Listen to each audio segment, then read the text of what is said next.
We'll return to Star Trek following these messages. Word Balloon is brought to you by the League of Word Balloon Listeners. Kingdom Come is 4 separate issues, 48 pages apiece. It was an all-immersive kind of lifestyle for me. It blew people away. I mean, this was the most sought-after book there was. This was something very new, very different. No one had seen anything like that at that scale before. It was amazing. I never thought from anything that people would still be talking about this book 25 years later.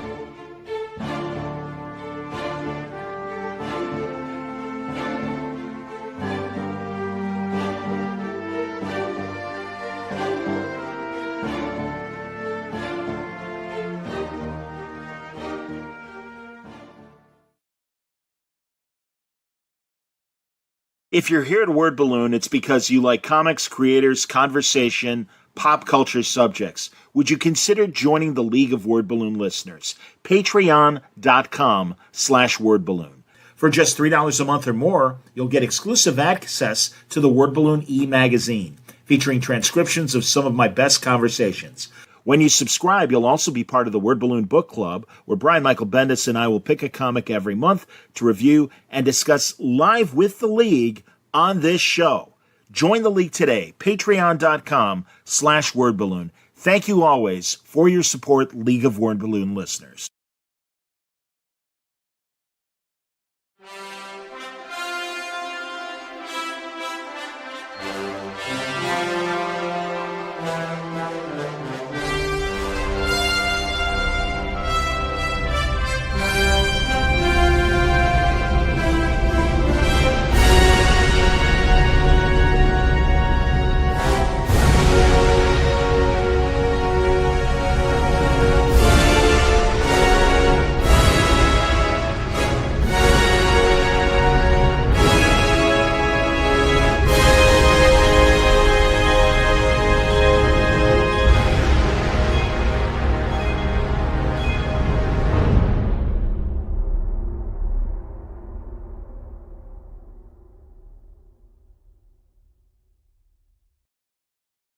Welcome back, everybody. It's time for a Word Balloon Trek Watch. John Suntress here. I didn't want to freak out my guest because I told him, hey, when you see the fist punching, that means we're 10 seconds. And I forgot this is a Trek Watch, so we don't start this way. But let me introduce one of my good friends, the man behind Monkey Brain, the wonderful digital comic company, and so many wonderful novels and comic books, including some great work on Star Trek. Ladies and gentlemen, here he is. It's Cris Roberson. Good to see you, Cris. It's good to be here. How you been? I'm all right. Attaboy. Very good. I'm excited to talk, man. I'm excited to talk Star Trek with you. I want to remind people of some of your own contributions to Trek lore. You had this wonderful novella in Star Trek Myriad Universes, Echoes and Reflections specifically, and a fantastic alternate history story about how Noonien Soon and the androids could have evolved in a different way. Talk about it. Well, I just love those characters, and I love some of my favorite episodes revolve around Data.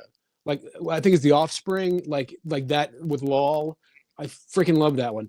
But the other thing I kept tripping over whenever I would rewatch, I get this rewatching TOS all the time, but particularly the first season or two of TNG, they trip over technology and discoveries that should have very wide-ranging ramifications, right? Like they'll be like, oh, this isn't a real person. This is a person's entire personality and memories uploaded into an immortal android body.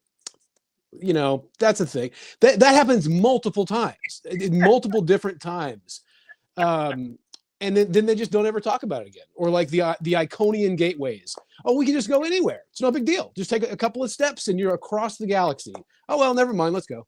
And so like a big part of it was me wanting to revisit some of my favorite ideas and characters from TNG and a little bit of DS9 tossed in there. But then also kind of thread a few of those ideas together and be like, okay, well, what if somebody stopped and slowed down for a second and think, wait a minute, you know, Noonien Soong figured out a way to make immortal bodies. And this other guy, you know, figured out a way to upload consciousnesses. And what if we put all that stuff together and then suddenly like and then threw in Romulans because I liked Romulans too. Well, I'll be honest, and I think you and I have talked about it in the past, but a lot of my comic book friends are like, all right, enough with Star Trek. But hey, I got to say, for New Trek, it kind of bums me out that they threw out so much of what made like The Measure of a Man such a great episode, and some of those conflicts. And then when Picard started, and it's like, oh, here's all these androids and everything, and they're on the Mars plant, and then and it's like, what happened to individuality and the rights of a sentient being and all that stuff? Yeah, so the sidestepping of like, well, these are Sung type androids that are not sentient is the little bit of sidestepping they do. So therefore, we're just going to have an entire second class citizen cast of people that can be used as disposable people. Yeah, not great. But I don't think that was supposed to be laudable. I agree completely that that's not good. But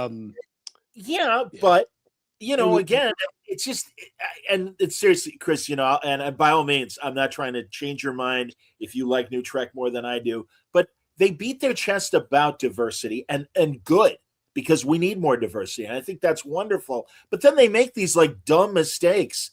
And it's like, because again, that wonderful discussion between Guinan and Picard, and she's like, oh no, you're right. Let's get hundreds of datas. Wouldn't that be great? And they can do whatever we tell them to do and all this shit through our property. And he's like, you're talking about slavery. She's like, oh yeah. And he gets it. And it's sad because it's like, it's right there. And it's one of the, like, you don't have to watch every episode of Star Trek, but you should watch the key ones. I don't know what they were thinking. I got to be honest. Yeah, well, I mean, I can't like get into their heads, but it feels to me like someone trying to grapple with the promise of a very optimistic utopian future while living in a future that's not utopian or optimistic in the slightest, like in the world outside of our windows. So living in the present isn't great. I'm hip. Yeah. And so like it's one thing for the makers of DS9 to do that two-parter about the homeless encampment in San Francisco in the far off year of 2024 in the 90s, right? And then you'd be like, oh, how could they let this happen, right? How could you and then like, but then in 2024 when they're it's yeah, okay, sure, we got there, we're there now, that's it, we're here. So I can understand at least their math, right? I understand why they got there. It's not necessarily the story I would choose to tell in all those cases, but I understand why they're doing it. Well, and it's going to be interesting because as I read more and more about Starfleet Academy, which starts next week, they really do want the events of the burn to be this really, cataclysmic thing that really depleted the Federation's resources. Hell, the Federation broke up. Earth walked away from the Federation, according to Discovery. I don't know if you're reading anything that Lansing and Kelly are writing over at IDW. Are you reading that Last Frontier? I haven't read the most recent issue. I'm pointing to it because it's right here. Excellent. That one in the most recent issue of Lower Decks, I have not yet caught up to in my reading pile. But no, what I really like about what they're doing is, because I talked to Jackson a year or two ago a little bit, like about what they were planning. Yeah. Just because whenever I see him at shows, I'm like, those Star Trek books are amazing. And when they told me a little bit about the idea, I was like, okay, all right. But then getting to the comic, I was like, oh no, you're just telling this. You're starting your story when everything falls apart, right? Like, okay, that's an interesting window. Like, look, we haven't seen that. Let's see. What happened the next day? 100%. No, I am so with you, man. And I love this alternate cover. Do I have it here? I think I do. Yes. Of what's coming up. This is issue 3's cover. It's an alternate cover. But, yeah. I've got old Francovilla's covers. What I got. Oh, that's good, and they're great. No, get me wrong. No, he's great. He's fantastic. Yeah. But no, honestly, they are great. Chris, you did your crossover with the original cast and Legion. Yeah, the Legion of Superheroes and everything. Have you talked to Heather? Would you want to do more Star Trek? So I haven't signed an NDA or anything. A couple of years ago, I was this close to doing something. There were plans at the moment this would have been summer 2023, 2024, somewhere in there, 2023. Anyway, doesn't matter. When with the previous Star Trek book that the Jackson and Collin and company were doing, there were plans to do a bunch of like little spin-off stuff. And Jackson had kind of put my name forward to write one of them. Email conversation was going to happen. There was going to be a scheduled conversation. And then the day that conversation was supposed to happen was when the announcement came out that IDW had laid off like a quarter of their editorial force and were scaling back operations. And part of the scaling back was a bunch of those spinoffs and things just kind of got folded in as subplots in the main book. And so the thing that I was going to write ended up just being addressed by the main creators in the main book in one issue or something. So it didn't happen. I got close. Well, again, I mean, I hope that's not the only time you're going to try it, because oh no, I would jump at the chance. Yeah, and I think honestly, you know what you're doing when it comes to Star Trek. I mean, and that's the thing. It's like when we get good writers and things. Cantwell is like that. I think both Ryan North and Tim Sheridan have kind of proved that on Lower Decks. Yeah, totally. So yeah, I mean, and then I find it interesting that a lot of times the comics to me are a lot better than the live action product that we've. I think in particular, I mean, IDW has had a good run of it, even when it was the I don't know what we're calling it, the Tiptons and Mike Johnson, that pre Heather. Yeah, the movie continuity. The Kelvin stuff. Yeah. What do people keep? I keep on Tumblr. There's another shorthand that people are using for it, and I can't remember what it is, but it doesn't matter. But yeah, those books were great. My friend Tony Chastain drew a bunch of those, and but then when they relaunched this new line, as you know, in canon, in continuity stuff, aside from one or two that just didn't necessarily hold my interest because they weren't for me, just a mini series here or there where I'd be like, okay, again, I see where you're coming from. I don't think I'm the audience for this, but I'm glad you enjoyed it. But the vast majority of all of them I thought have been fantastic. Yeah, I think the comics have been great, and I love Cantwell's doing a great job now, even not only with what he did on the Worf book on the with the design and everything. I'm enjoying Red Shirts, which is going back to that original series era. I really hope with the new guys that are making the new Star Trek movie. First of all, I hope they stick with it because we've been through at least half a dozen filmmakers and TV people that so and so is going to do the next Star Trek movie, and then it falls apart. But I love Dungeons and Dragons. I like games that fly, and so I've got faith in these guys, and I want them to start. And it's like just leave the Kirk continuity and the '90s leave it alone, and let's have something new because Star Trek is strong enough to give us a new crew and a new captain, and new stories. Yeah. And there's there's no reason not to do it.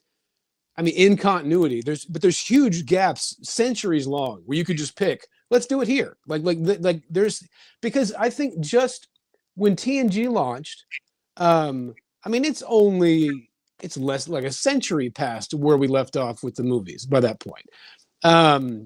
75 years or something, like after the end of the Star Trek 6. You got it. And maybe aside from Bones is tottering down the hall for a second, you don't need anything else. It's just new people, and let's just go. And then further, they purposely stayed away, with the exception of McCoy's cameo in the pilot. And I know Berman was like, "Hey, no references to the old show. We're striking out. We're doing new ground." And that's why, honestly, I'm gonna pick a lot on. I'll be honest, Chris. I'm going to pick on a lot of the new stuff because it really did annoy me where it's like, hey, she's Spock's sister. And it's like, bullshit. Yeah. It's like, no. And I mean, even Cybok, what I loved about Star Trek V was they made a joke out of it. And you got Shatner going, you're lying. I've known you for years. He can't be your brother. You're right. He's not my brother. He's my half-brother. Yeah. I got to sit down. And it's like, yeah, we all got to sit down. What the fuck are you throwing at us right now? So that's good. But no, I'm sorry, man. There's just a lot of, I think, wrong moves. It's funny. It's funny you mentioned that scene because I'm 90% sure that's the only time we ever see a Starfleet toilet is that scene. right? Like yeah, he presses the wall and the toilet comes out and he sits down, and that's the only time we ever see one. They're on That's true. blueprints, but you don't ever see it in the show. Oh, that's hilarious. Are they in the schematics for the? Oh yeah, for sure. But outstanding. I bought that original technical manual, or I should say, it was given to me. I think as a Christmas present. When I was like 13 or whatever. Oh yeah, back in the 70s. Yeah. Oh yeah. Oh yeah. I found when I was a kid, I found a used copy because the cover was like an insert in the plastic sleeve, and Yes. I had found one where it used at a half price books where the insert was gone, so it was just like a black cover, so it looked like something you get with a car manual or something. Yeah. And opening it up, I was like, "This is Star Trek. What is this?" And I just bought it and just memorized every page. Like I was poured over it. Come on. Yeah, absolutely. Yeah. And it's a shame that outside of that, we didn't get some of the other, really all of them were variations of the Constitution class. Yeah. And, but that's okay. And it's like, oh, let's see a dreadnought. Exactly. Yeah. In the second, Into Darkness, the second Kelvin movie. Yeah. I guess that Peter Weller's ship was almost a dreadnought kind of ship. Yeah. But yeah, I mean, but in TOS and even through the movies, it was just like they're just kit bash. Just what can we stick on and literally, I think in some of those cases, they went to the hobby shops and just bought other models and brought them back and stuck them on. They say that's the thing. Yeah. Yeah. Yeah. In fact, I don't know. Do you listen to any Star Trek podcasts at all? I have done I haven't kept up, but there was a stretch there. Particularly like the onset of the pandemic. Like I'm a lifelong Star Trek fan. I have to admit though that I'm a fake fan because there are some episodes of Voyager I have not seen. Like I have never made it all the way to the end of Voyager. This is the year. I have like 38 episodes left to go in my rewatch, and I'm finishing it this time. But no, I got obsessed because I think I probably told you. So that was when I introduced our son to Star Trek because we needed something to structure our week. So I was like, and I was like, I'm going to start you with DS9. You're going to key off of certain characters in DS9, and that's going to be your way in. And so and as predicted, yes, he became obsessed with it. And we went from there to TNG, then to TOS. Then he's never seen any of Voyager, and then we just kind of jumped around to the new stuff as it came out. And then all the movies repeatedly. I think we just finished rewatching the original cast movies like in November. No, it can't be November, September maybe. Recently, because when you mentioned Star Trek V, that's why I just have that in my head because I just saw it just a couple months ago. Sure. Yeah. That's the thing, man. The old stuff, it's rewatchability. But regarding Voyager, I hear you because when it was on, I was like, all right, it just seems like they got too comfortable in the Delta Quadrant. It's like, hey, how about a little more imperative of let's get home? And there were a lot of the later seasons where it's just like I'd check what the premise was and be like, yeah, that's okay. But I have since caught up and watched everything as well. And no, there's good stuff. I always said there's a third of Voyager is exceptional, a third is just okay, and a third is not that great. Yes, but they are evenly distributed through the season, so you will rarely get two of any of those grades in a row. Well, and again, that's the problem I think today with streaming and only getting 10 episodes because we as fans are like, all right, give us your 10 best ideas, but we still get shit. I'm sorry, I really think, and I'm curious what you think. I had such hopes for Strange New Worlds because I love the idea of Captain Pike. I've read every novel. I love the menagerie. I loved when I finally saw the cage. And I'm just like, this is really interesting. Tell me more about this, Captain. I think Anson Mount is perfectly cast. Mm-hmm. He was fantastic in that second season of Discovery. And it's like, excellent. Let's get a new show. And I like all the actors as actors. I think they're given a lot of lousy scripts. And really, especially, we can go through it. But honestly, what do you think in general of Strange New Worlds? In general, I liked it quite a bit. Like I'm one of those for whom, having watched TOS so many times since the mid 70s when I first, kind of flipped through the stations and came across it, that's just part of my DNA, right? but like also like I'm not precious about it. So I'm like, okay, cool. Let's see someone else's take. And the thing that and this is kind of it's kind of a sideways critique of other new Trek because I liked Discovery as it was coming out, right? And I watched every season of Discovery. Okay. But what I found was just kind of reflecting, I hardly rewatched any of Discovery after the fact. And even as it was going, in the moment, I'm in it, but I realized I'm super invested in this character and this character and this character. Like there's a handful of like kind of foreground people that I'm really invested in. I know everything about them. I know what their deal is. You know what's their conflict, and I cannot remember the names of any of the other people in the bridge. Like I don't know who they are. And in the last season or two, they tried. I felt they made an effort to give those people stuff to do and give them the foreground. A little. And then with Strange New Worlds, I think by episode 2 or 3, like by the third episode of the first season, I knew all those characters. The ones that they had introduced, every one of them had gotten a signature moment. They, whether they were integral to that plot of that episode, they had a little bit of business. And then by the next episode, they were one of the most important characters in that story, as the other characters were seated in the background. And as the seasons have gone on, I think that they've done a really good job of shifting the narrative weight to various characters and letting everybody have their chance to be in this. Like Uhura gets more stuff to do in the first season of Strange New Worlds than in 3 seasons of TOS, 2 of the animated series, and 6 movies. Like we know more about her halfway through season 1. You know what I mean? Like, and it all lines up with what we know about Nichelle Nichols' character, but it fleshes out her backstory in such a way that you're like, it makes the TOS stuff more interesting for me as a viewer, because now we've got this added context for what that was all about. I completely agree. I think by the time she is Lieutenant Uhura in the original series, you get it, and she's given enough to do. And also, wonderful woman, Celia Rose Gooding. She's terrific. Yeah. Great lady. I had a panel with her and Ethan Peck. And Ethan Peck's a good dude too. You know, and that's, again, I really like these actors. I just think they're being let down by plot. Yeah. And I hate that it's a soap opera, and it seems to me that they're dumbing down the sci-fi. And that insults me as a Star Trek fan.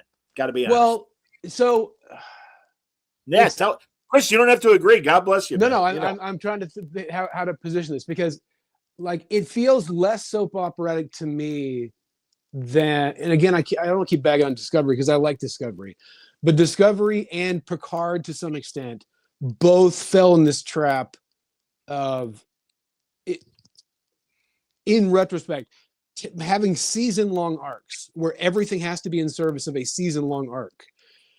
Narratively, as someone who up to now thought DS9 was the pinnacle of what Star Trek could be, if on paper that sounds great, you know, like absolutely.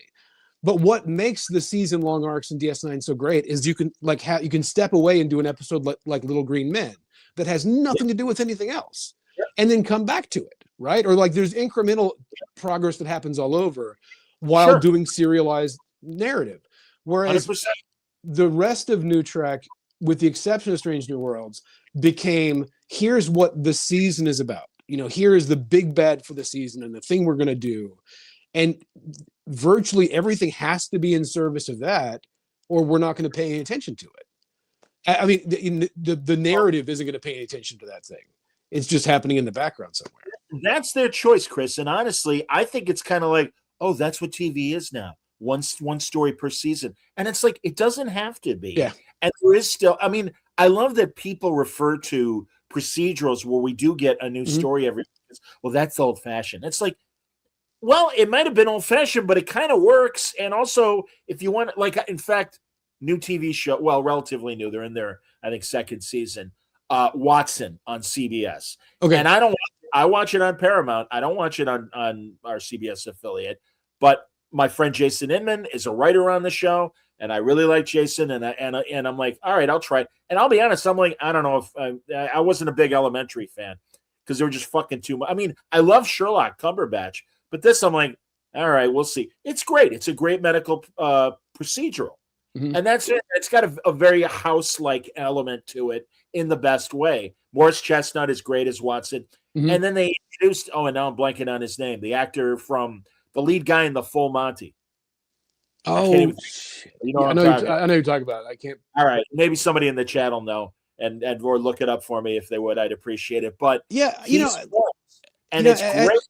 And I buy it. And also, like, there's to finish my point, there is an overarching story in the season Mhm. of something's going on with Holmes, and because the show started with Holmes presumably dead because of the Reichenbach Falls, yeah. and now he's back, but something else is going on, and that's kind of the season story. But in between, we're getting all right, problem of the week, and it's like, no, that's how you do it. I don't think these current people, like the Discovery people that decided one story for the season, I don't think they're very good at it. And shame on them for being like, oh, we can do this. Because there's just a lot of flab. They had 10 or 15 episode times, and it was like, all right, nothing really happened in this episode. I got to be honest, I was pretty pissed about it. As I said, while watching them, I really enjoyed them. Like as taking it as given that that's the shape of that's the structure of the story, that worked for me. And so I could, but it meant that like I'm judging it on the level of the season. Like, how does this season work for me?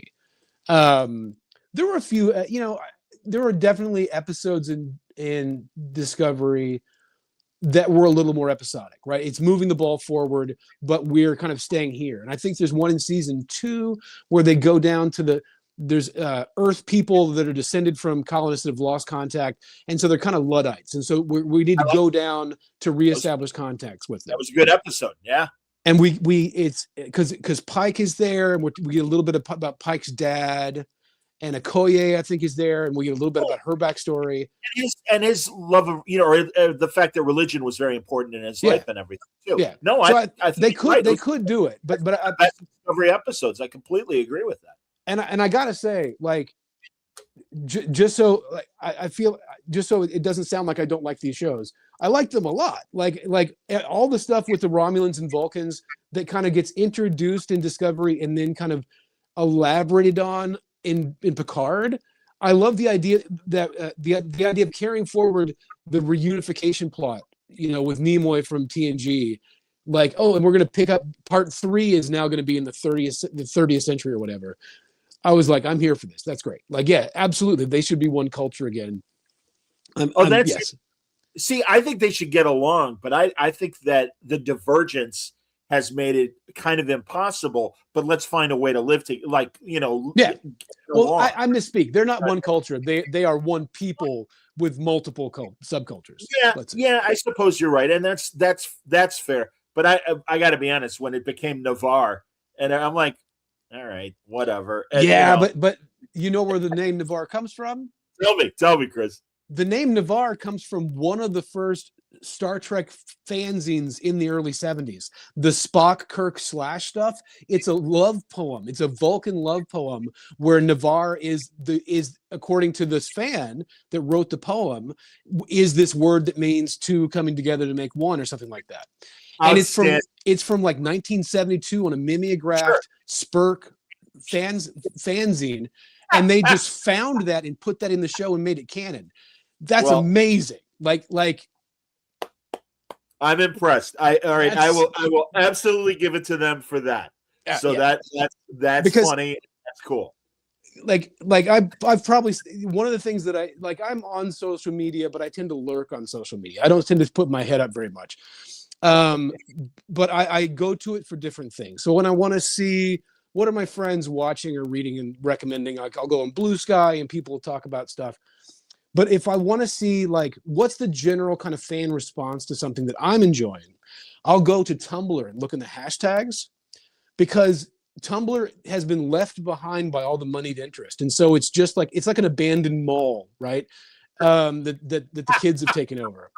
And what's amazing is that like the Star Trek fandom, the community on Tumblr, it's constant and never ending. And like new people are constantly coming in and starting to post their fan art or their favorite ships.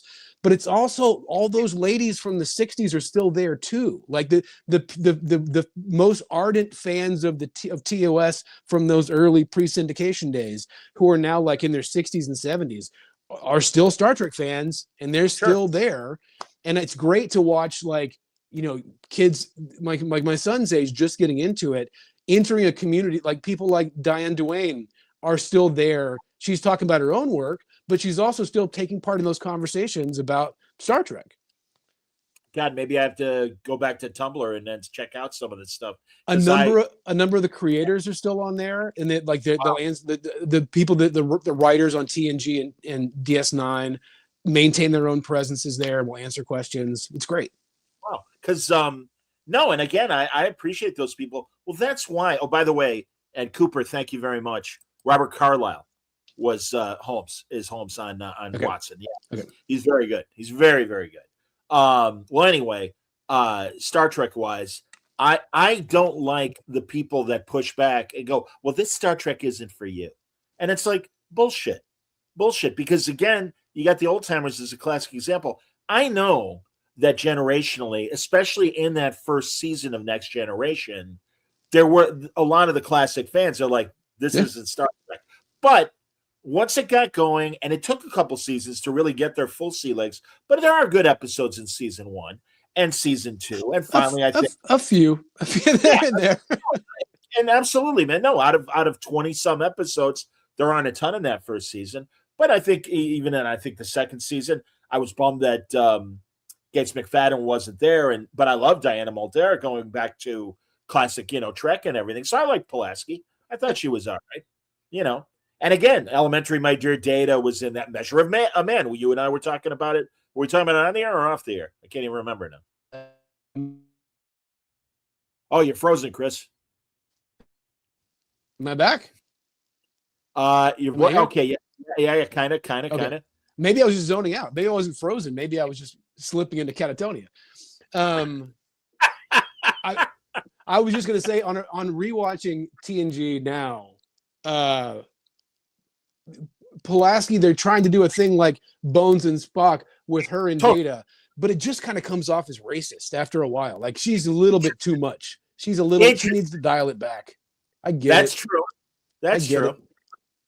Although I think she came along and started appreciating Data, and especially, all right, Data. Yeah, my name's Data. Yeah, it's an arc, but it starts off pretty rough. I will say, okay, so New Trek as a whole, I will say, and talk about rewatchability. I have lost track of how many times I have rewatched my favorite episodes of Lower Decks. I've watched all of Lower Decks multiple times, but my favorite episodes, I don't know how many times I've rewatched them. Interesting. Okay. I got to tell you, the show that really knocked me out, Lower Decks was a slow acceptance for me. The first season, I'm like, this is animated Burnham. And I don't like Michael Burnham. And I don't like that Michael Burnham is the solution to everything. That really annoyed me. And I felt with Lower Decks, Mariner, it's like, oh, and also that I'm too cool for for Starfleet. And it's like, thankfully, and maybe this was the plan all along, but then when the other three are like, yeah, you're kind of an idiot. Yeah. And really like interface, like making fun of her and stuff. I'm like, all right, now it's getting better. And I think she also evolved. And then really all of them did. But I was always much more interested in the other three than Mariner. But eventually I got there with Lower Decks. But Prodigy, I'll be honest, the first half of the first season, I'm like, too much of a kid's show. But then things kicked in really when the Benson sisters wrote their episode. I'm like, okay, this is pretty good. Second season of Prodigy, holy shit. Fantastic. Some of the best Star Trek ever. Yeah, absolutely.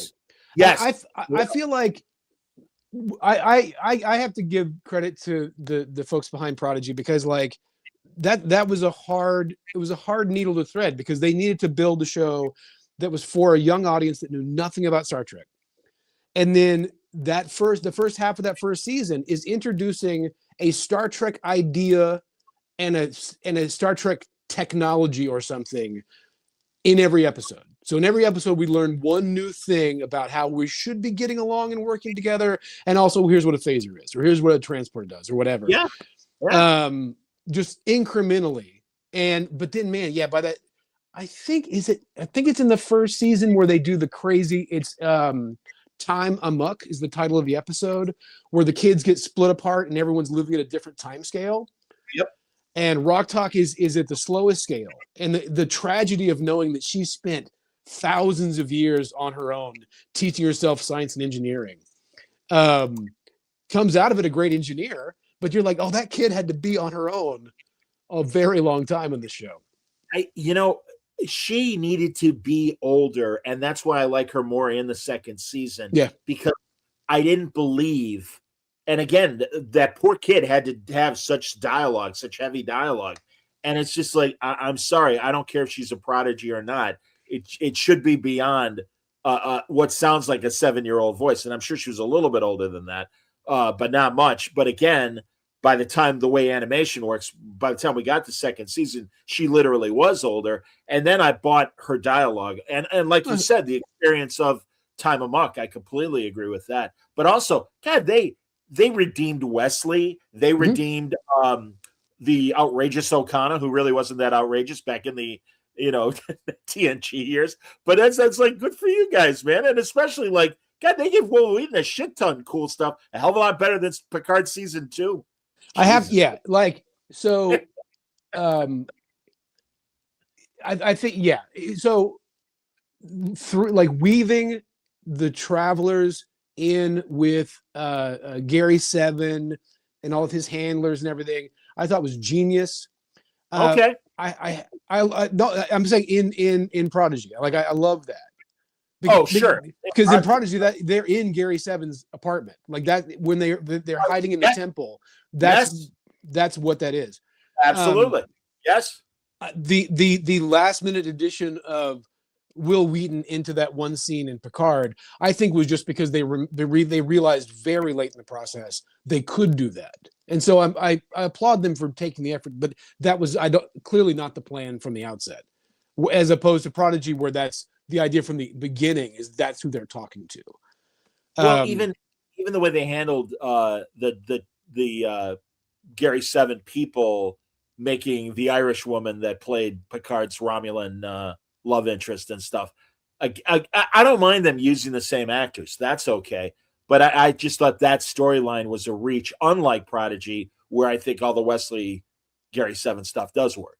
So to return to something else we discussed before recording, that was Orla Brady, who played that character, who was in the episode of Poirot that I watched last night. Oh, that's awesome. Everybody shows up in Poirot eventually.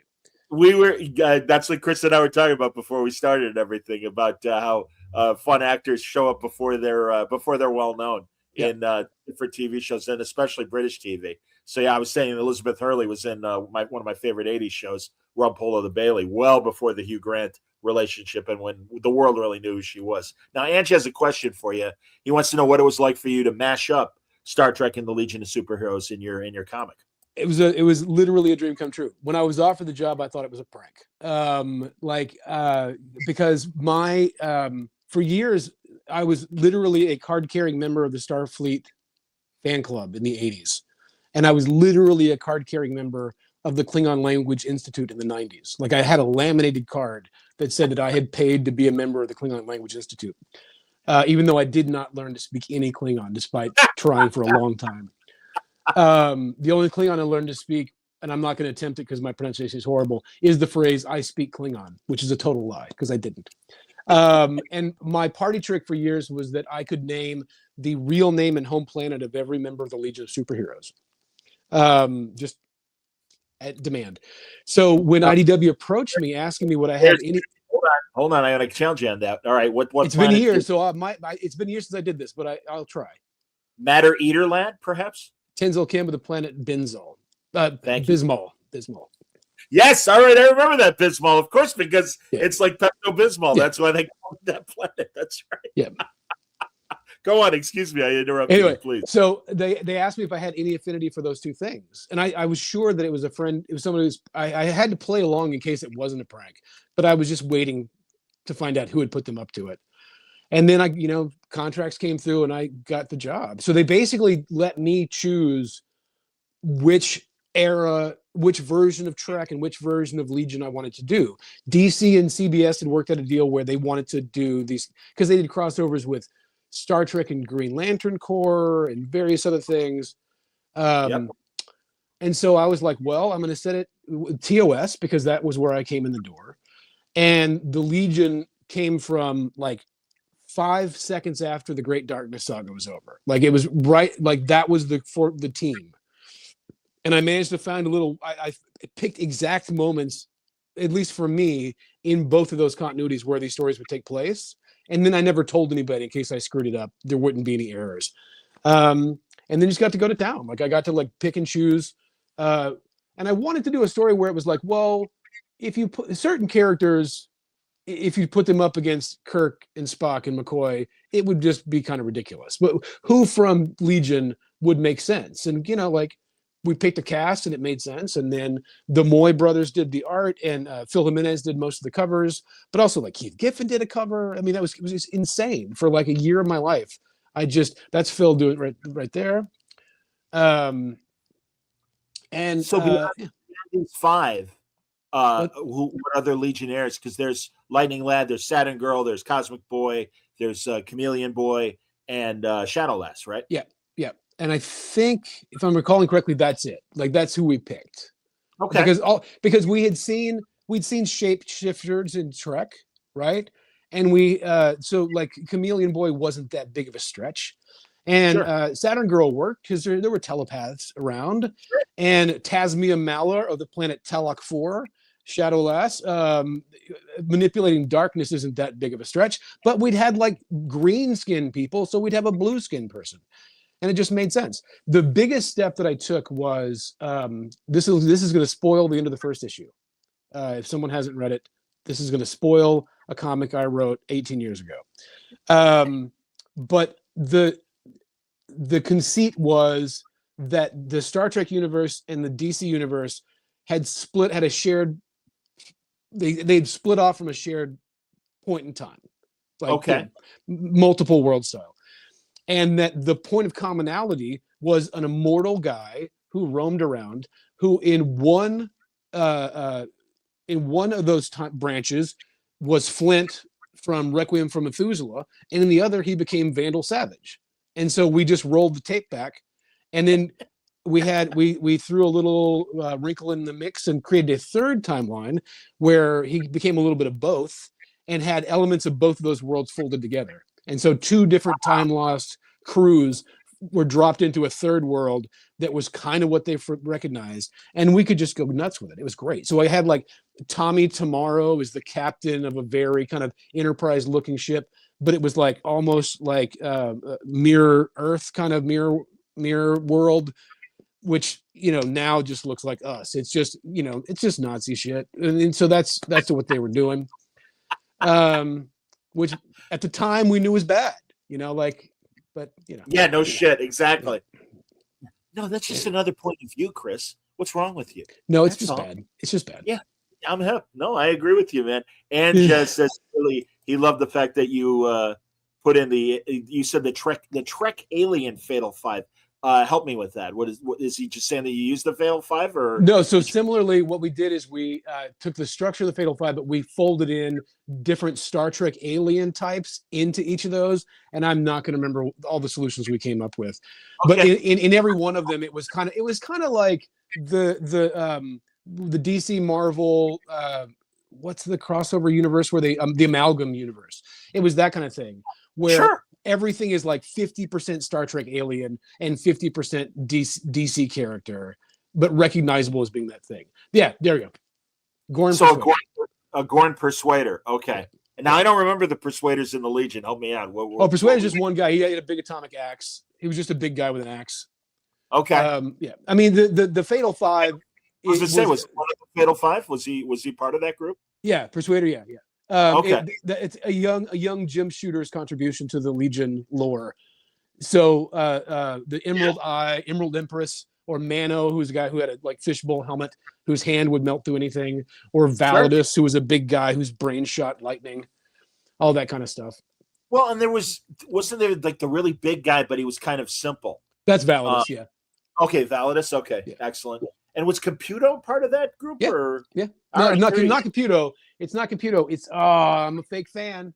No, you're not a fake fan. I can't remember his name. Talok. Yeah, Yeah, there's a cyborg guy. He's like half robot. Computo was the artificial intelligence that Brainiac 5 created, that then ended up being Tharok. Yeah. Thanks, Ange. Ange is like I was getting there. He's a DC savant. He's a big Supergirl fan in particular. Yeah. But no, he knows his stuff. He knows his potatoes. So yeah, that's cool. Yeah, I'll be honest. I like the idea of the burn, and that's why I love what Lancey and Kelly are doing with it in the comics. I hated the revelation that, oh, it was a little boy that was abandoned by his mother, and he screamed, and I'm like, bullshit, crappy story idea. What are you doing? I don't subscribe to this theory, but I have seen the criticism that a lot of modern media is made by people who have had a lot of therapy, and so you get a lot of like things that would be fixed with therapy become the crux around a lot of stuff happens. No, and I think that there's probably something to that argument. Well, I'll be honest. I just had Paul Jenkins last week, and we were talking about the Sentry and how the Sentry resonates with people that are dealing with various issues of mental health. And I respect that. I just feel like on that level of galaxy-changing circumstances, to boil it down to one child who is abandoned, I'm like, I don't know who was in the writer's room. Run with it. And it's like, man, I would have been like, no, it's got to be bigger. It's got to be different. Or I don't know. Also, it's interesting in Academy. Apparently, there's going to be a planet where the burn didn't affect them, and they still had dilithium. Because again, as you know, it takes place in the Discovery future, and that's another. You got to be honest. Discovery was, whether you liked it or not, very divisive, and for them to go more Discovery, now it's called Academy, and it's the Discovery universe, and all your favorites from Discovery are coming back. It's like, what if you didn't have any favorites? And I like Tig Notaro. Oh, that's exactly what I was going to say. It's like, yeah. Jet Reno is a fantastic character, and I'm happy that anytime that character's on screen, I'm like, yep, cool, we're good. She's kind of, I don't know, she is kind of like, yeah, whatever. And also, I don't like the level of insubordination that happens on both Discovery and Strange New Worlds. And I think Jet Reno is another person like that speaks their mind a little too freely. I personally, because I had this discussion with Ethan Peck and Celia. I'm like, is Starfleet a military organization? Yes or no? And it was great because I did it on a panel and the crowd went, ooh. And I'm like, oh, I love that response. I'm like, there's no right answer. And it was great because Ethan Beck's like, really, you want to do this? And I'm like, hey, man, I'm not looking to pick a fight. I just want to know what you guys think. There's no right answer. Tell me what you think. And he's like, well, I think it's just explorers. And God bless Celia. She's like, I think it's military. Whether she really thought so or not, just to be divisive, I think. But I think honestly, it depends on the story. I mean, like the Starfleet of Star Trek: The Motion Picture is 100% not a military organization. Sure. The Star Trek of Wrath of Khan is 100% a military organization. Like, so it just is like, what flavor are we getting in what episode? But I think that, you see, to me, it was more like they don't need to be the Marines. They're like the Coast Guard.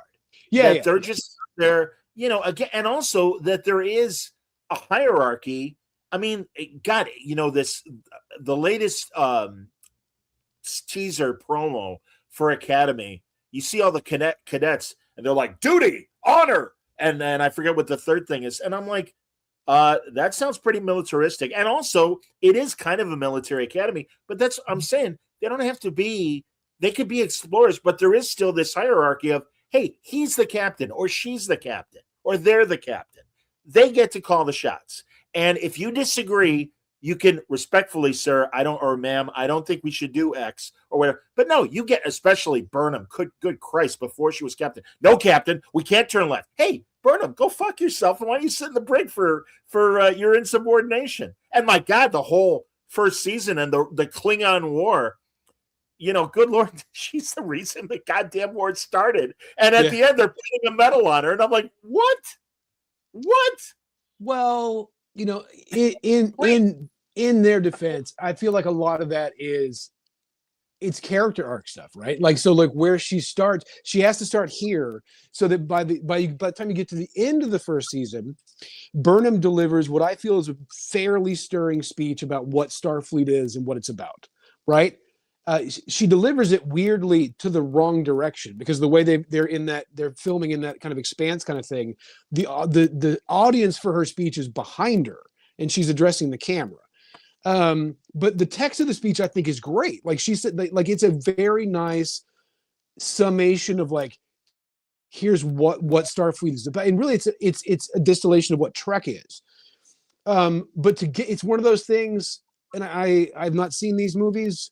But for example, if you're a character who's super powered and can fly and are invulnerable and are from another planet, you don't have to kill somebody to learn that killing somebody's bad, right? Like Sure.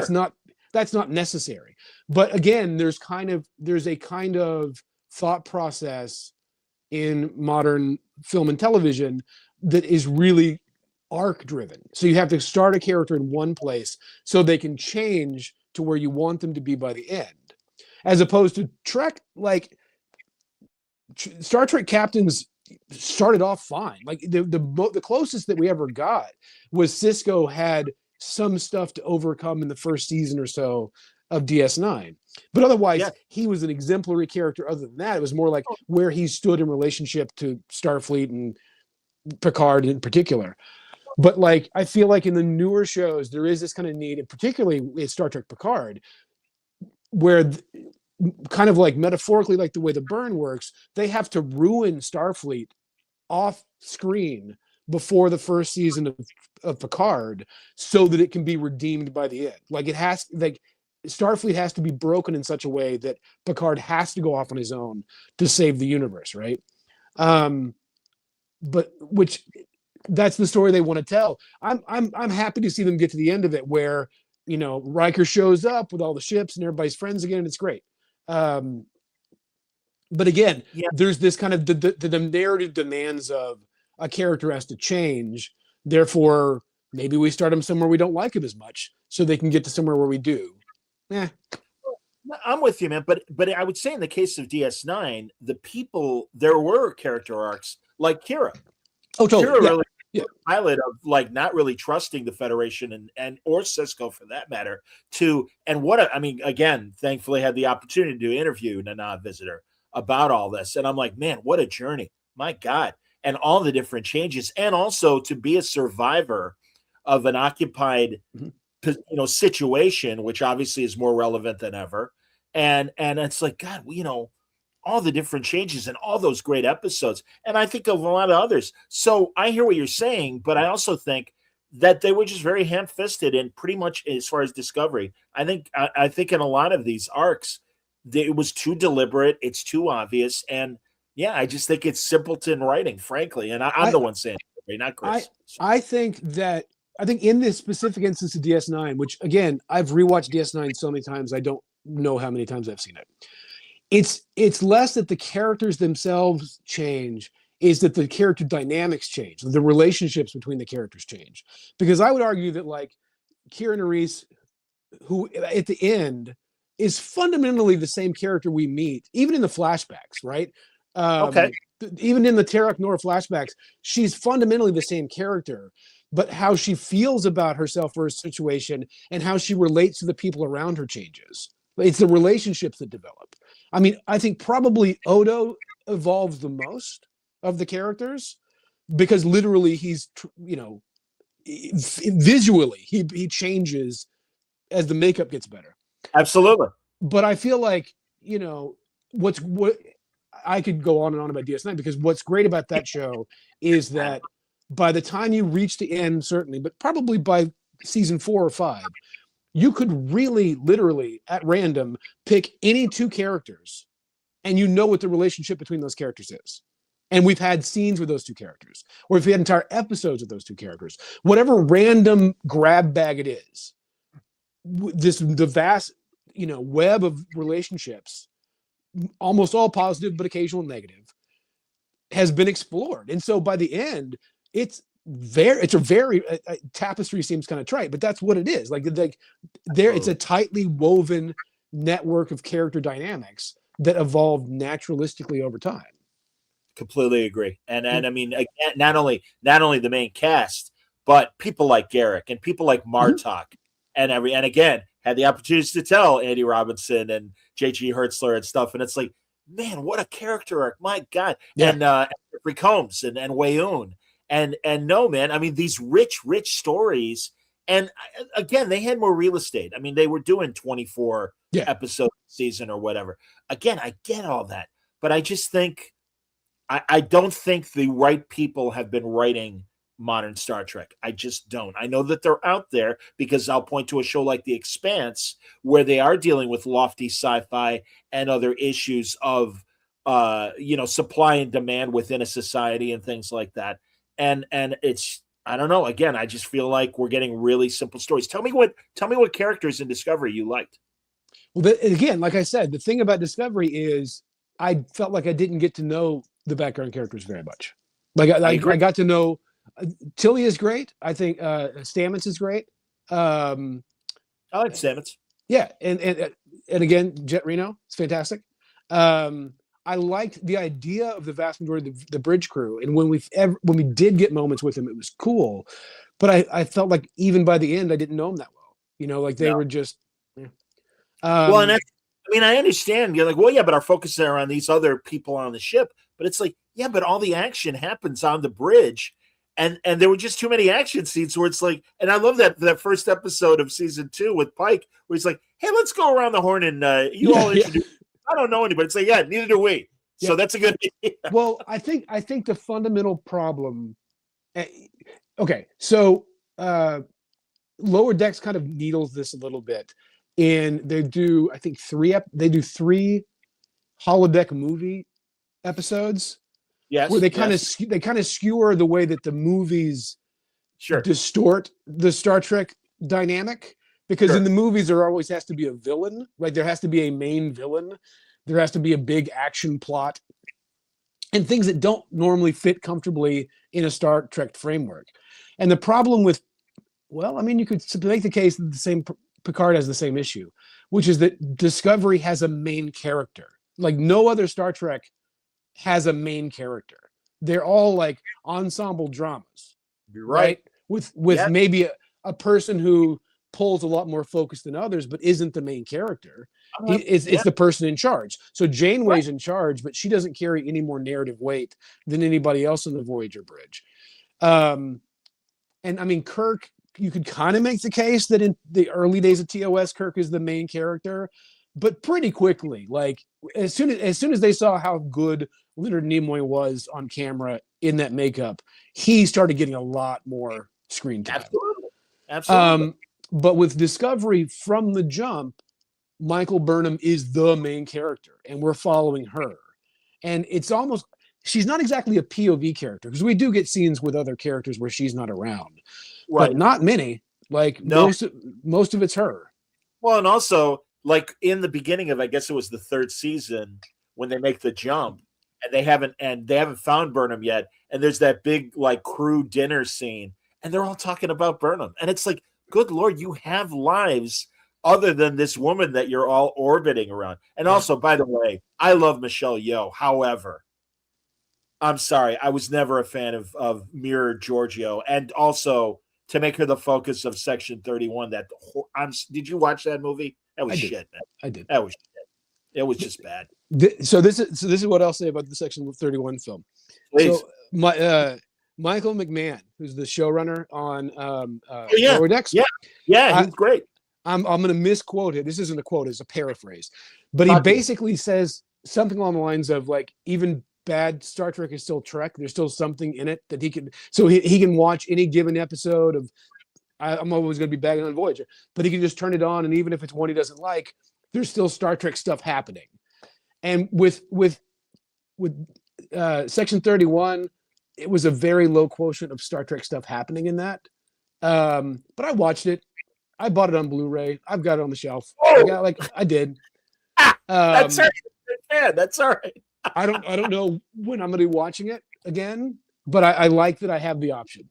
Is there a commentary on? I don't think so. I don't think so. Okay, because honestly, I watched Kurtzman and the director do interviews, and it's fun. It's fun, and it's like, no, not really. And also, dude, I can't help it. I'm a canon asshole, and when you've got Frank Gorshin and I forget his name, two guys from the Half White, Half Black planet. Let That Be Your Last Battlefield, I believe, which sounds like a Marvel title. Sounds like some Stan would have come up with. But all right, this planet is dead. They're the only two survivors. And then Section 31. Hey, how you doing? Welcome to the club. And also that the club was like an entire giant spaceship and it flies away at the end. And it's like, what?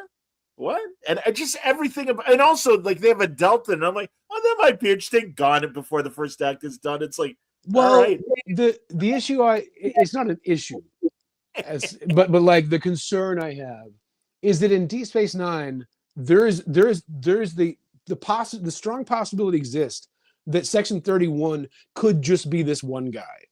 Like he could have made up the whole thing, right? That there's no like there's no verification of what he's telling them.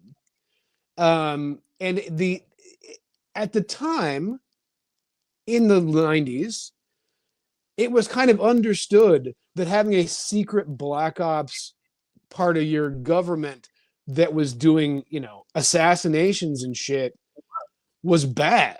Like that was not a good thing.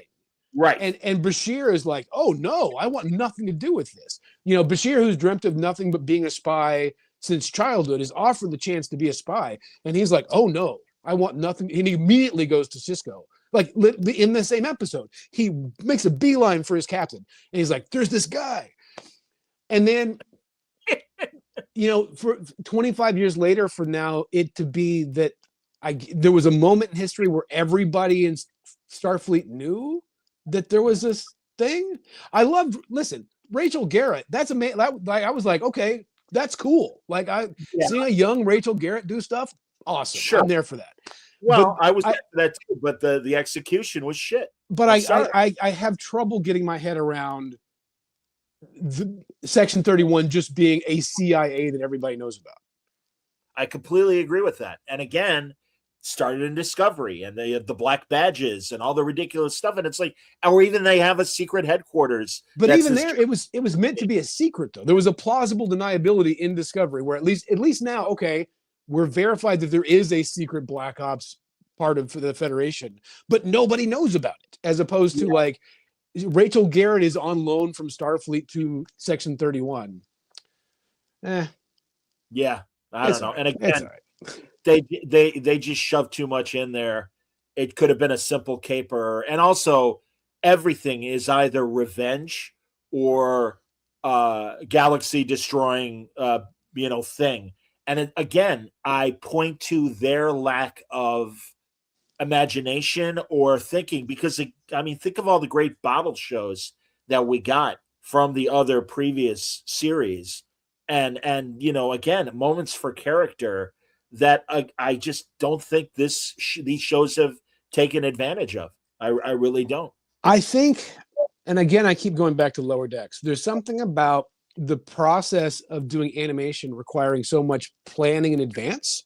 You can't start work, right? You can't until you know where everything is going to go, because it's literally timed out to the split second, right? Like it's agreed. Like, so you have to know every 24th of a second what's happening before you can do anything. And so you can't just very briefly, can't just start rolling and then figure it out. So I feel like with something like Lower Decks, arguably more care and attention goes into 21 minutes of a Lower Decks episode than to a feature film thing like Section 31. And what you just mentioned, I'm thinking of, I think it's at the end of season 3 of Lower Decks. It's when they're back on Earth, and they've got to get back into orbit. So they steal Cockrum's ship from the theme park in Bozeman, Montana. Yeah. And they're all in there, like, Rutherford has got his weird kind of sweater, like the ones that Crusher would wear, and they just go to the Bozeman theme park and they steal the ship, right? And but every frame has so much Star Trek stuff in it but No, it's I'm with also a great, very affecting story. Like you see it's funny, but you see the characters also like all this really matters to them. Like it's important historical stuff, and also being a theme park ride. But you're pointing to the shows that actually did get effective, and actually, I mean, there are great character moments. Even Nick Locarno and Mariner. Oh my God, yeah. You know, that whole thing. That's great, man. I think that's, again, Lower Decks did it well. Prodigy did it well. The live action stuff did not. And certainly Section 81. But man, I really want to. Am I blowing your time? Like, I hope we still got more time to. All right, good. Because there's plenty more to talk about. But also, literally, my agenda for the evening is to get back to my Voyager rewatch. Like, so I've got the DVDs out in the shelf. Where are you in the rewatch? I have like 10 episodes to go in season 6, and so like okay. I've seen bits and pieces all the way to the finale of season 7, but like I've never sat down and watched the whole thing. So in the early days of the pandemic in 2020, like as I said, I introduced my kid to it, and then I was like, I'm going to watch it all in order. So I went and rewatched TOS in production order, not in release order. Sure. Which I highly recommend. Like it's a much better viewing experience. But anyway, and then I got up to, I finished TNG, I finished DS9. I was like, it's time for Voyager. And I started it a few years ago because what I'll do is I'll watch a season and then I'll be like, I'm going to take a break. And then I'll go and watch 5 seasons of something else. And then I come back and I watch a season of Voyager. So now, 5+ years into this process, I still have 36 episodes left to go. That's cool. No, I and again, there are some of those seasons 6 and 7 seasons that have good episodes. Oh, totally. Yeah. I don't know. I don't blame you. Don wants to know what you thought of Enterprise. Loved it. Listen, so Enterprise starts rough, like so much Trek does. It takes a long time to find its footing. There's some good stuff in season 2. In season 3, when Manny Coto takes over as the showrunner, and Judith and Garfield Reeve Stevens, who up to that point had been Star Trek novelist, were brought on as like story consultants, it became some of the best Star Trek ever on screen. And I would put the last 2 seasons of Enterprise, barring the last episode, up against any Star Trek ever. Like it's amazing. There are callbacks. There were callbacks in there that the first time I watched it, they sailed past my head because there were little things that castaway references in TOS to a historic, like the Treaty of Mars or whatever, something that had happened that I was like, and then we saw it on the screen. Like that thing happened in Enterprise. And yeah, Jeffrey Combs, not Nolan like coming back, but being one of the most significant recurring guest stars over and over and over again. The whole Andorian Vulcan conflict was outstanding, and I really feel for Burnham and Braga when they did Enterprise, because I know that was UPN going. They wanted to make it a much different show. I'm sure you've heard the same thing, that really they wanted the first season Earthbound. I'm saying this more for the audience, if everyone watching or listening doesn't know. And they wanted the first season to end with Enterprise going off into deep space. But you could really essentially see the pre-Federation politics of Earth, Vulcan, Andoria, all these other countries, planets. And it would have been, I think, much more interesting.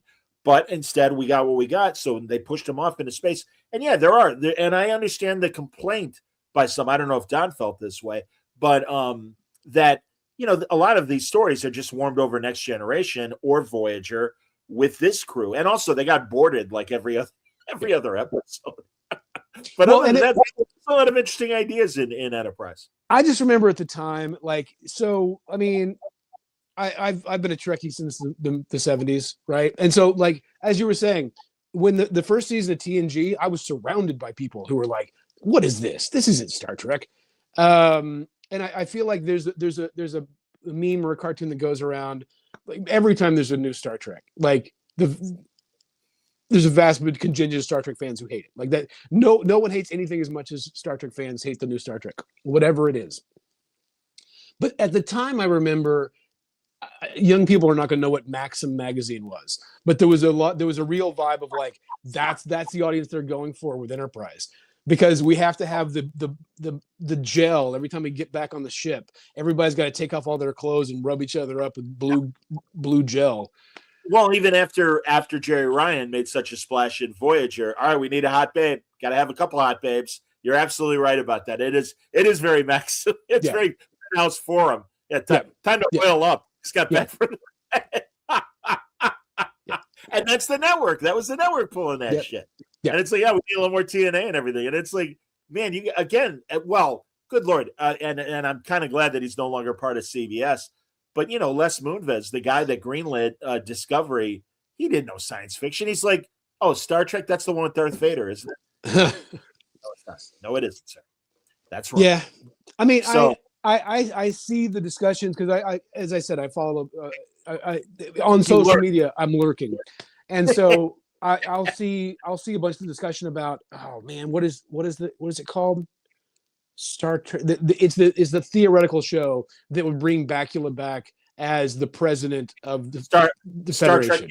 I believe it's called Star Trek United. Where Archer is the president of basically West Wing Federation. Yeah, which I'm all for. I'm so for that. Yeah, I'd watch that in a heartbeat. Absolutely. God, yeah.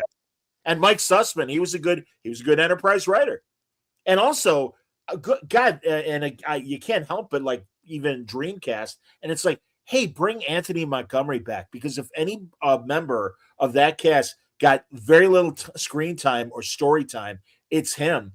Hey, make him, President Archer's envoy or chief of staff or something like that, and give that guy the agency that character is due. Yeah. I would watch that. I mean, I listen. I own Section 31 on Blu-ray. Of course, I'm going to watch whatever it is. Like it's exactly. I'm a captive audience here. Like if it's Trek, I'll watch it. No, and me too. And honestly, I swear, because people are like, you're too hard on Star Trek. I'm like, every week, I'm like, well, maybe I'll like this episode, and truly, like, hoping for the best. But man, I'll tell you, that third season of Strange New Worlds, I hated so much of it. They blew it on the documentary episode. That could have been really, really interesting, and it was a bad student film pretending to be a documentary. And listen, I know I come from broadcast journalism. I know documentaries will have a very specific point of view, but that was just ridiculous. And it just also was all over the place. And I hated the way that I guess the documentary ended. I don't know. And I didn't believe a lot of the stuff like, well, the Federation approved all this footage, or Starfleet approved all this footage. And also the other thing that drives me nuts, you'll forgive me, another colonel, the fact that in the documentary, they seem to know about M'Benga's past as this killer soldier. And it's like, I thought all that was classified. Why the fuck is it? And it's like, you're not even paying attention to your own continuity by making that story choice for the documentary. That pissed me off, man. Because again, it's one thing that, continuity, canon is flexible. We can do whatever we want. But it's like, this happened on your own goddamn show, and you seem to be contradicting it. What the hell are you doing? Those are all fair points. I will say, though, that I felt like the Enemy Mine episode with Erica Ortegas and the Gorn on the planet validated their take on the Gorn up to that point. Like getting, because I saw a lot of criticism around the first season to things that had been said by the showrunners and producers about the Gorn being evil, and how, like, in Star Trek there aren't evil characters as such, unless it's the movies, in which case there's always an evil. I'm with you. And that, like, I felt like it was a long game to get the audience to think of them the same way that Erica Ortegas does in this moment, that's a monster. That's not an alien that I don't understand. That's a monster. And then over the course of that 45 minutes, like, getting that full Enemy Mine turn to being like, oh no, we're on the same side. But then only for the rest of the Starfleet people to show up and immediately murder her. Like, that's a good story.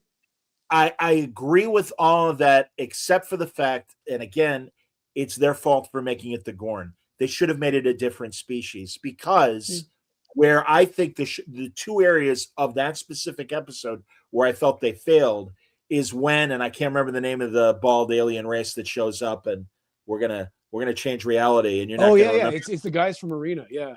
Right. It's the aliens from Arena, providers or something. I can't remember what they're called. Yeah, that's the only time we've ever seen them. Yeah. But also, what they should have done at the end of the episode was have a conversation between Laan and Ortegas, and Ortegas being like, "Yeah, we're friends, but I got to be honest, I'm not thrilled with you right now." Yeah. Because you really don't get what was going. And again, I understand Laan's motivation for being a kid and watching her brother and her family be traumatized by the Gorn. Make them anything but the Gorn. It didn't have to be. It's because Henry Alonso Meyer, it was the other guy. It was Akiva Goldsman. Yeah. Has a hard-on for the Gorn. And it's like, yeah, fuck you. That story has been told. This was an opportunity to create a whole different race, like we got with Enterprise with the Suliban, like we got with Next Gen and DSI with the Cardassians. It's like, no, give us a different thing. Oh, no, it's got to be the Gorn. No, it really doesn't. And again, all you're doing is pissing us off for going, the Gorn weren't like that. And you made them into alien, and it's bullshit. Go ahead, tell me your point of view. I was just going to bag on Voyager and say, try to, name the memorable one that came out of Voyager, and it's the Kazon, I guess. Like. Well, actually, I will. The Vidians. That was okay. creepy. Yeah, the Vidians. Yeah, I'll allow it. Yeah, I thought that was real, and I didn't mind species 867492101, whatever. 90210. Yeah, exactly. By the way, that's what we're getting now. That's species 90210. Sure. Okay, so we've not though mentioned, speaking of evil, the Star Trek Con audio drama. Oh, Chris, I'm so glad. You did listen? I listened to it. Yeah. Oh, I did too. Chris, I got to be honest here. I even got the picture. Boom, there it is. There he is. Nassim, excellent. Naveen, rather, excellent. I enjoyed it up until the very end, and I had the pleasure of talking to David Mack, the co-writer of it, and it was great talking to him because much like you, we can disagree, and that's fine. I'm not looking to change anyone's minds if they liked anything, but I did want to discuss it.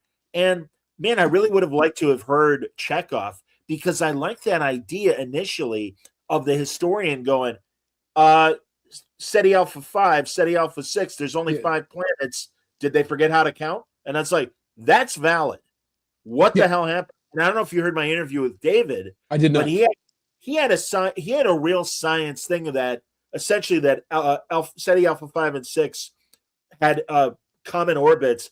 And when 6 exploded, it masked, I guess, the orbit. And that's what, I forget. Everyone's going to have to go back and listen to the episode or watch it to get David's thing. But it was coaching. And I'm like, how come that wasn't in the story? And he goes, well, they decided there wasn't time for it. And it's like, okay, but, again, then throw out that line from the historian and say, hey, what the hell? Because I'm like, that's really, and I really was hoping, I'm like, well, the only person left that could comment on this would be Chekhov because he was with the Reliant going down to the planet. What the fuck happened? You can't talk to Kirk. You can't talk to Spock.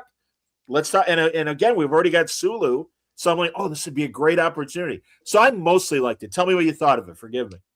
No. That all. I don't disagree with any of that. And I feel like I really liked it. I was really impressed with the voice acting. So much I enjoyed the podcast. Go ahead. I was very impressed with the voice acting from the beginning, and even all the way up through about the halfway point. I was like, cool. But at the back of my head, I'm like, but this is going to go horribly wrong. This has got to fail because they all die. This doesn't go well for anybody. Right. It's just like a dozen of them living in a RV in the desert in another 10 years. Yep. And when I got to the point where I was like, oh, it's just going to be, it's Khan. It's Khan's fatal flaw is going to be the cause of everything going horribly wrong. I couldn't disagree with their choice. I get it. That's the story you want to tell, right? And I understand the math of it. That makes perfect sense. But then it's like, well, I guess we just have to keep going until we get there. And then there was another couple of episodes of yep, okay. It's going to get all fucked up. It took me longer than it should have to connect the dots between the historian and what had happened on the planet. Like, really took me way too long to see that. They kind of like blatantly in the second to last episode gave us the King Lear. Yeah. If I remember correctly, it was King Lear, that analogy. And it's like, okay, all right, we get it. But and also, no, again, they even introduced an alien race that we hadn't heard of before, that telepathic race and everything. The hive mind people, yeah.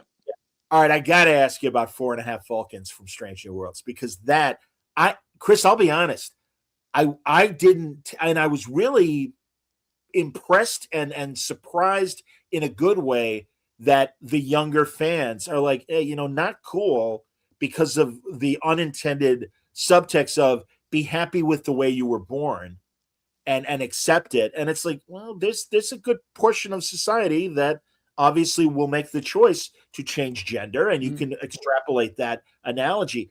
I just didn't think it was smart or funny, because I don't like the idea that you can literally take an injection and your DNA is going to change. Bullshit. There's a lot of narrative hand waving that's happening in that scene, because they skip over it. Listen, they skip over it so quickly that I didn't catch it in the episode, and it was only in kind of the discourse after that I pieced together, oh, okay, because what's happening is it's a callback to when the aliens kind of edit Spock because he doesn't match everybody else in the season 1 or whatever it is. Yeah, in season 2. Yeah. So they edit out his Vulcanness and they leave him just human. Right. And so then we do some hand waving science magic at the end of that episode to put him back to his hybrid self. Yeah. So then Chapel has adapted that right here. Right. And the read that made sense to me was that what that meant is that they weren't turning them, it wasn't just switching them from human to Vulcan. It was turning them into Spock's like childhood conception of what Vulcan was. Even how does that fit in a vial or a syringe? The science of that doesn't make any sense. But for me, it's the Spock from the animated series episode Yesteryear. It's that kid surrounded by Vulcans that are nothing but cruel and bullying to him. Yes. And I was like, in that context, I was like, oh, I could totally see if that's your formative impression of what your culture is, that would be deep down in your assumptions about what your people are like. Because now they are fully 100% Vulcan. They've been turned into his childhood tormentors from yesteryear. And everything after that made sense to me. But it's not in the episode. That is a me fan read of what's happening. No, it kind of is. They have a voiceover of number 1, essentially explaining Chapel's serum and that it is Spock's perception of Vulcans. But that's the problem, Chris, was that's a very serious subject to explore, and it became Bad I Dream of Jeannie or Bad Bewitched. Yeah. And again, that's why I hated that episode in the second season where Spock was human. Hi, Mom. And it's like, and also I don't buy. I really love Ethan Peck, and I think at times is very capable of being a great Spock. Sometimes he's a little too robotic and a little more Data than Spock in his portrayal. And further, I think the story betrays him and doesn't give him the opportunities, because I don't buy the idea that Spock is like a freshman coming into a new high school and has no idea how humans act or whatever. He went to the academy. He grew up with Amanda, and I just think I accepted and Michael Burnham, his stepsister. Yeah. Well, I am looking forward to the day that, much like the Kelvin universe, this area of Trek is okay. All right, we're not going to talk about that anymore. No, but that's just me. That's my headcanon.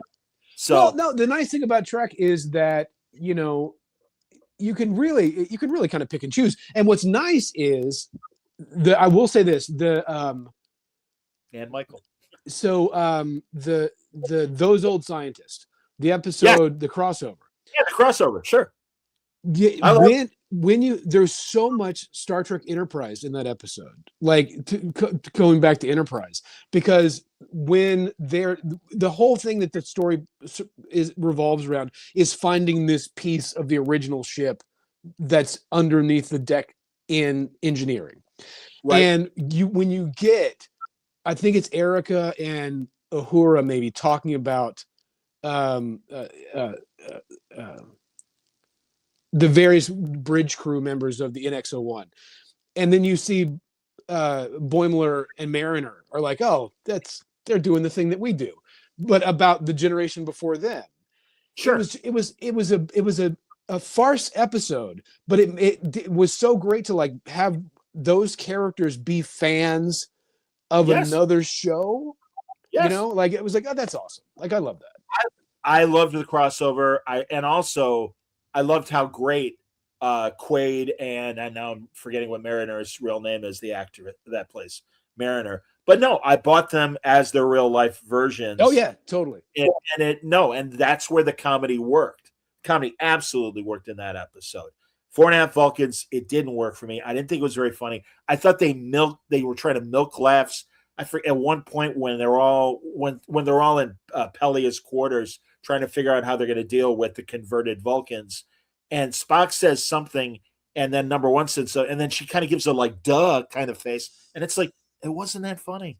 And also the whole thing with Patton Oswalt, I did not find funny at all. I thought it was lame. They milked it way too hard.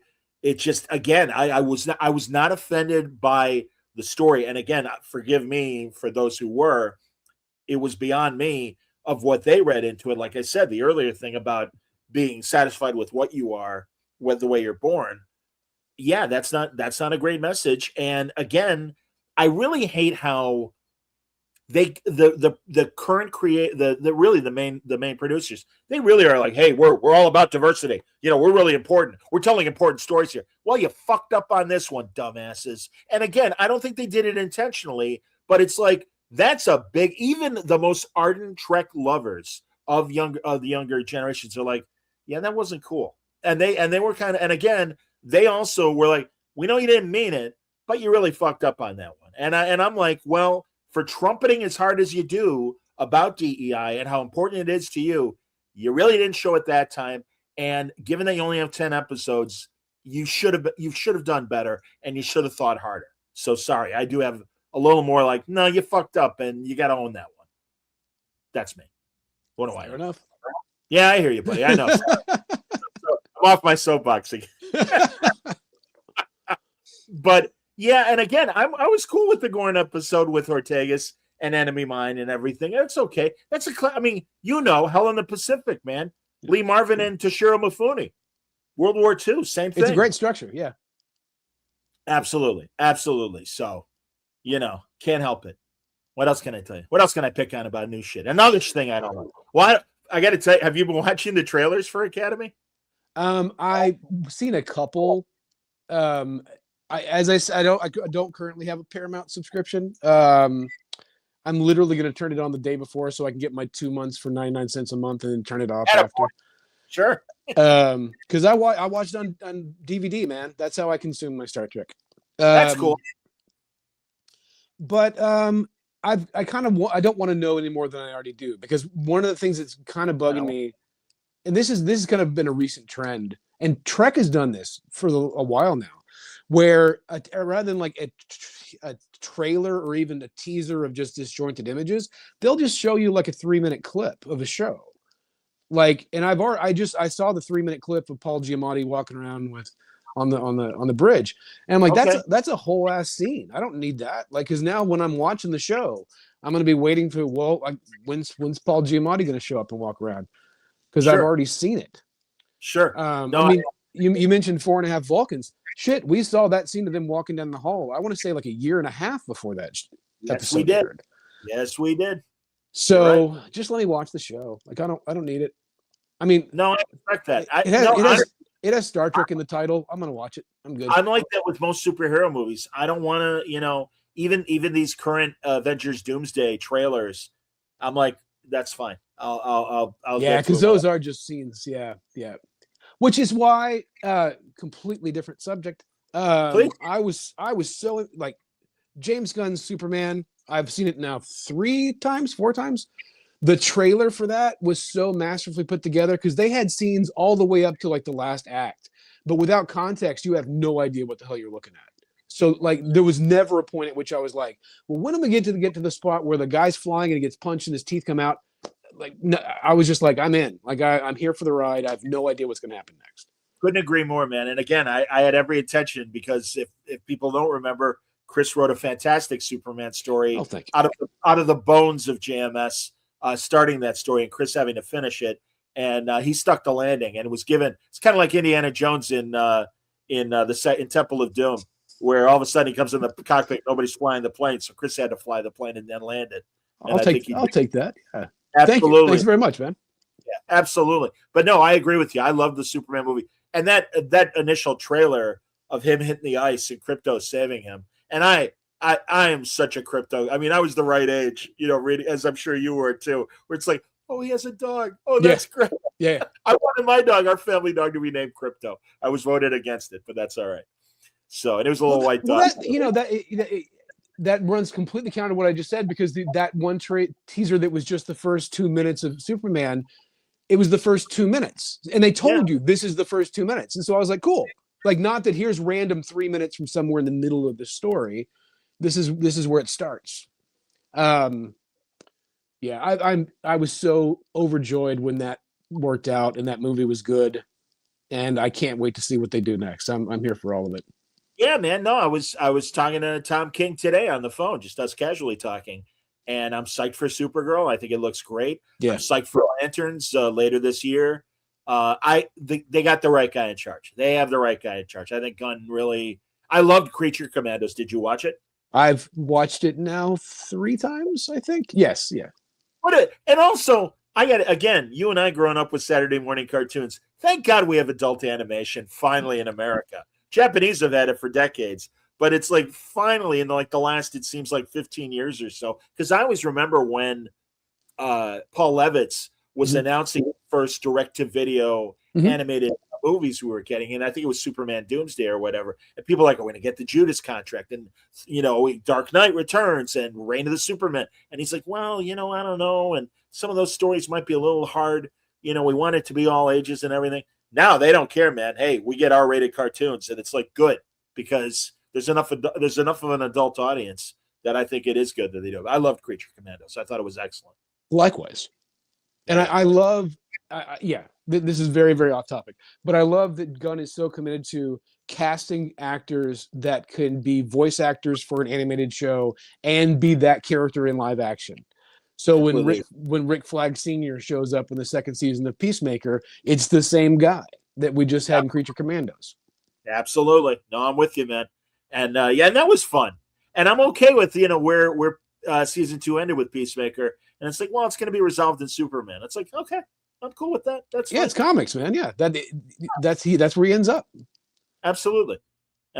Well, I will say, when you get Paramount Plus back, check out Tulsa King as well. Good show. Okay. Stallone. Landman is a good show with Billy Bob. I've got like 9 weeks to watch all these things. That's true. Well, the good news is they're short seasons, so you can cram them all in and everything. But yeah, absolutely.